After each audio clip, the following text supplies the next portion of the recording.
성경 말씀 로마서 15장 1절로 13절까지 말씀 교독하시겠습니다. 믿음이 강한 우리는 마땅히 믿음이 약한 자의 약점을 담당하고 자기를 기쁘게 하지 아니할 것이라. 우리 각 사람이 이웃을 기쁘게 하되 선을 이루고 덕을 세우도록 할지라. 그리스도께서도 자기를 기쁘게 하지 아니하셨나니 기록된 바 주를 비방하는 자들의 비방이 내게 미쳤다 함과 같으니라. 무엇이든지 전에 기록된 바는 우리의 교훈을 위하여 기록된 것이니 우리로 하여금 인내로 또는 성경의 위로로 소망을 가지게 함이니라. 이제 인내와 위로의 하나님이 너희로 그리스도 예수를 본받아 서로 뜻이 같게 하여 주사 한 마음과 한 입으로 하나님 곧 우리 주 예수 그리스도의 아버지께 영광을 돌리게 하려 하노라. 그러므로 그리스도께서 우리를 받아 하나님께 영광을 돌리심과 같이 너희도 서로 받으라. 내가 말하노니 그리스도께서 하나님의 진실하심을 위하여 할례의 추종자가 되셨으니 이는 조상들에게 주신 약속을 견고하게 하시고 이방인들도 그 긍휼하심으로 말미암아 하나님께 영광을 돌리게 하려 하심이라. 기록된 바 그러므로 내가 열방 중에서 주께 감사하고 주의 이름을 찬송하리로다 함과 같으니라. 또 이르되 열방들아 주의 백성과 함께 즐거워하라 하였으며 또 모든 열방들아 주를 찬양하며 모든 백성들아 그를 찬송하라 하였으며 또 이사야가 이르되 이새 뿔이 곧 열방을 다스리기 위하여 일어나시는 이가 있으리니 열방이 그에게 소망을 두리라 하였느니라. 소망의 하나님이 모든 기쁨과 평강을 믿음 안에서 너희에게 충만하게 하사 성령의 능력으로 소망이 넘치게 하시기를 원하노라. 아멘. 사랑하는 여러분, 오늘도 주 안에서 기쁨과 평강이 넘치시고 성령 안에서 소망이 넘치는 은혜의 하루 되시기를 간절히 소망합니다. 일전에 저희 아이들이 어렸을 때에 제가 백화점을 다녀오다가 그 주차장을 정산하면서 굉장히 우스웠던 일이 한 가지가 있었습니다. 아무 생각 없이 제가 그 다른 곳에서 지불했던 영수증을 주었는데 그 직원분이 그냥 아무렇지도 않게 웃으면서 모른 척 넘어가시고 안녕히 가세요 하신 겁니다. 그래서 출발하면서 보니까 제가 엉뚱한 영수증을 냈었던 거죠. 근데 그 직원분이 뻔히 보니까 알만하고 뒤에서 어린애들이 보채고 있으니까 그냥 기분 좋게 가라고 이렇게 해주었던 거죠. 그러고 나니까 참 그분에게도 고맙고 그날 하루가 참 기뻤던 기억이 있습니다. 이 로마서는 우리에게 계속해서 그런 마음을 요청을 합니다. 논란의 대상이 되는 이 불확실한 것을 논쟁 삼지 않는 이 넉넉한 마음, 이것이 바로 믿음이 성숙한 자들의 모습이다라고 하는 겁니다. 믿음이 부족한 이들 앞에서 발견되어지는 그 신앙의 본질이 아니다, 혹은 그것은 적절하지 않다라고 여겨지는 일들을 그들의 눈높이에서 바라봐 줄 수 있는 것. 반대로 믿음이 성숙하지 않은 이들이 그거 혹시 맞는 건가요? 그거 혹시 잘못된 거 아닌 건가요? 이렇게 의혹과 궁금증을 가지는 문제들에 대하여서 좋습니다 라고 하면서 때로는 다시 한번 자신의 입장을 말씀 앞에서 잘못이 없는지 검증해 볼 수 있는 겸손함, 그리고 설사 그것이 문제가 없다고 하더라도 어떻게 해서든지 저 믿음이 성숙하지 못한 이들이 알 수 있는 이 경로가 있다라고 한다면 그 한 사람 살리기 위하여서 나의 어떤 원함을 절제하고 그만둘 수 있는 것, 이것이 바로 이 성숙한 믿음이다라고 하는 겁니다.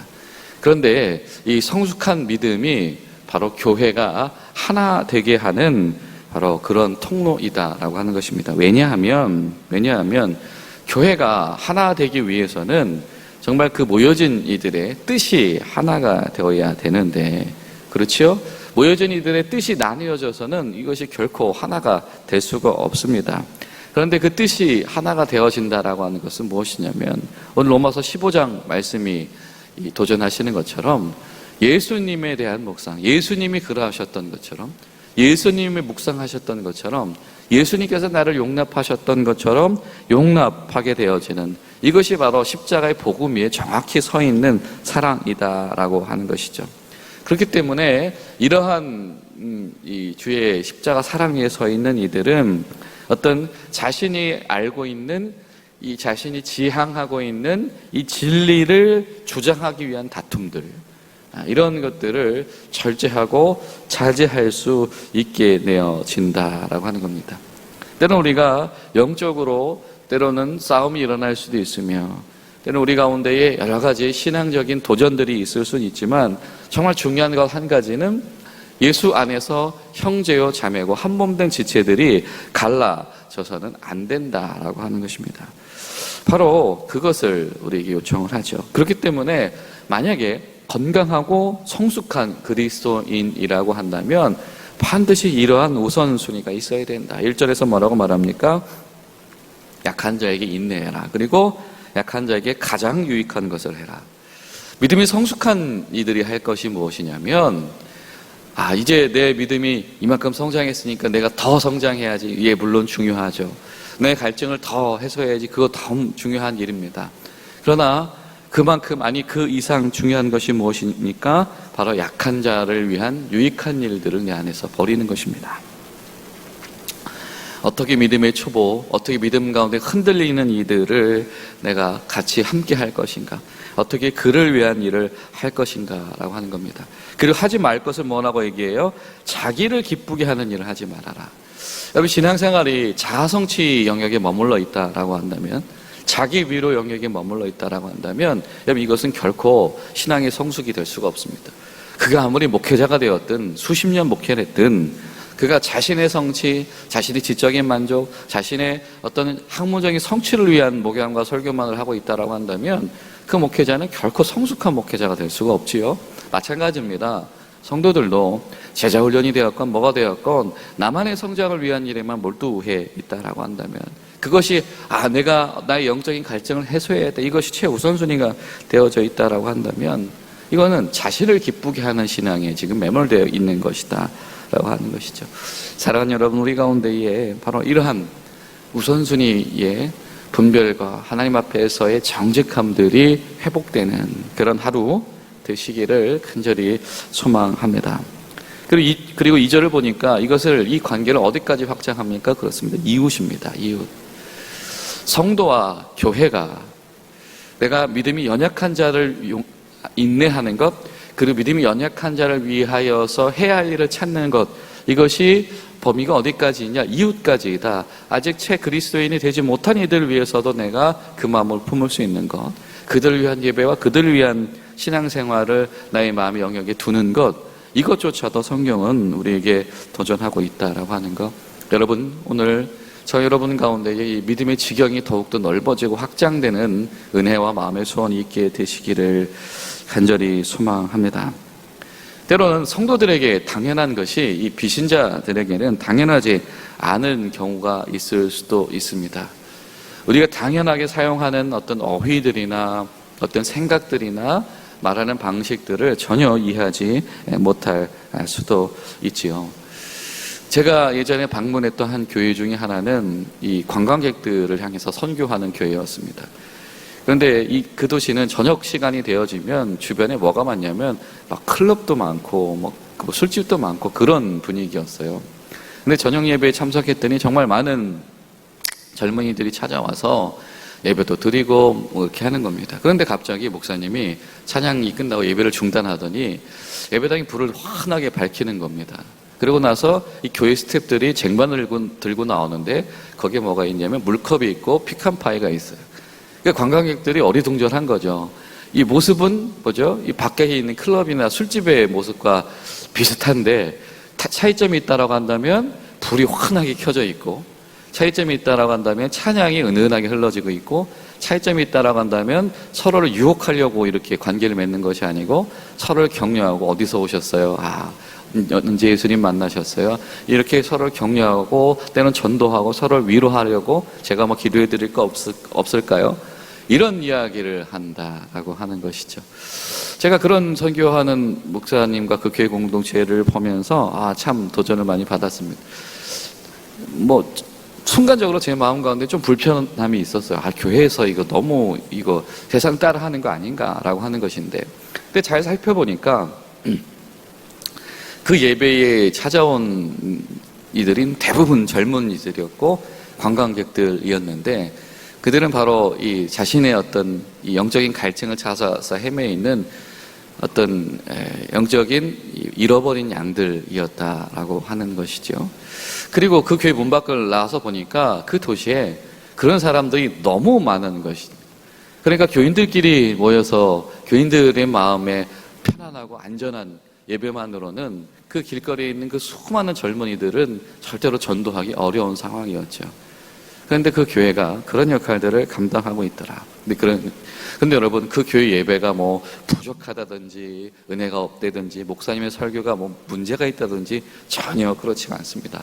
복음이 선포가 되어지고 가장 은혜롭고 열정적인 찬양이 드려지면서도, 그러나 교회를 찾아온 이들에 대하여서는 한없는 수용을 감당하는 것이 바로 그 교회의 모습이었다라고 하는 겁니다. 오늘 말씀 속에 받는다라고 하는 표현이 등장을 하죠. 이 받는다라고 하는 건 뭐냐면 추가로 취한다라고 하는 겁니다. 추가로 참여시킨다. 그러니까 원래에 들어있지 않았던 것들을, 속하지 않았던 것들을 받아들이는 것, 더하는 것. 믿음이 연약한 자를 받아들여라 라고 하는 것은 추가로 더 늘리는 것, 추가로 더 주시는 것이다. 추가로 더 모이게 하는 것이다. 하나님의 의도 가운데, 하나님의 초청 가운데 그를 편입시켜 나가는 것, 이것이 교회의 할 일이다라고 하는 것이죠. 담당하다라고 하는 말은 뭐냐면 위로 끌어올려 준다, 혹은 무거운 짐을 지르고 날라준다, 이런 것입니다. 너희가 담당해라, 너희가 그들을 끌어올려 줘라, 혹은 너희가 그들을 위하여 짐을 지어주어라. 여러분, 우리의 예배 지평이 넓어지는 것, 선교의 지평이 넓어지는 것은 우리가 짐을 더 지는 것입니다. 그리고 손을 뻗어서 끌어올려내는 것입니다. 마땅히 짐을 지어주고 마땅히 손을 내밀어서 끌어올려주는 것. 여러분, 손잡고 끌어올려주려면 어떻게 해야 되죠? 저 멀찍이서 내 손 잡아볼래? 절대 그렇게 할 수 없습니다. 어떻게 해야 되죠? 허리를 숙여서 손을 뻗어줘야 됩니다. 그렇죠? 손이 닿을 수 있을 정도로 나의 위치를 내려가 줘야 하는 것이죠. 그것이 바로 끌어올려주는 것입니다.